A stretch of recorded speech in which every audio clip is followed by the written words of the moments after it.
मेरो प्यारो गेमी, कहाँ छौ तिमी? कहाँ हराएका हौ र तिमी? यो निर्दयी दुनियाँको क्रान्तिकारी विद्रोहबाट जोगाउन खै कहाँ पुर्याएछु मैले तिमीलाई? यतिका समयसम्म नफर्किने गरी के यतै कतै छौ र तिमी? कुन कालो दिनमा पठाएछु नि तिमीलाई मैले यति टाढा? जान्न भन्दा भन्दै पनि पठाएकी म आज दिनरात पश्चातापको आगोमा छटपटिरहेकी छु। आफ्नै जिद्दीले दृष्टिभन्दा पर पठाएकी तिमीलाई मुख खोलेर नजाऊ भन्न पनि नसकेकी हुँ। मैले त्यस दिन नजाऊ गेमी भनेको भए कति सुन्दर हुन्थ्यो होला है हाम्रो संसार।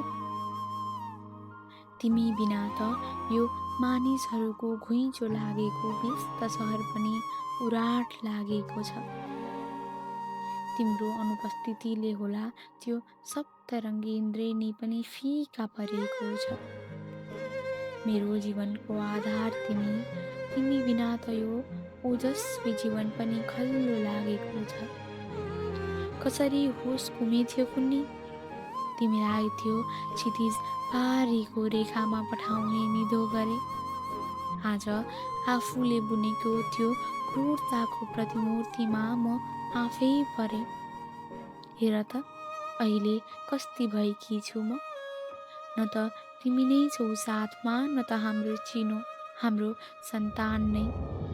सायद ऊ पनि तिमी नआउने थाहा पाएरै संसारमा पाइलै नटिकी गएको होला। हेर त अहिले तिमीले चुमेका मेरा गुलाबी गाला पनि फुस्रा भइसके। तिमीलाई मायाले स्पर्श गर्ने मेरा ती कोमल हात चाउरिएरै गइसके।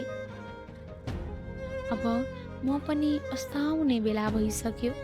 त्यसैले अन्तिम पटक एकचोटि आइदेऊ। मेरो यो विकट घडीमा मसँगै रमाइदेऊ।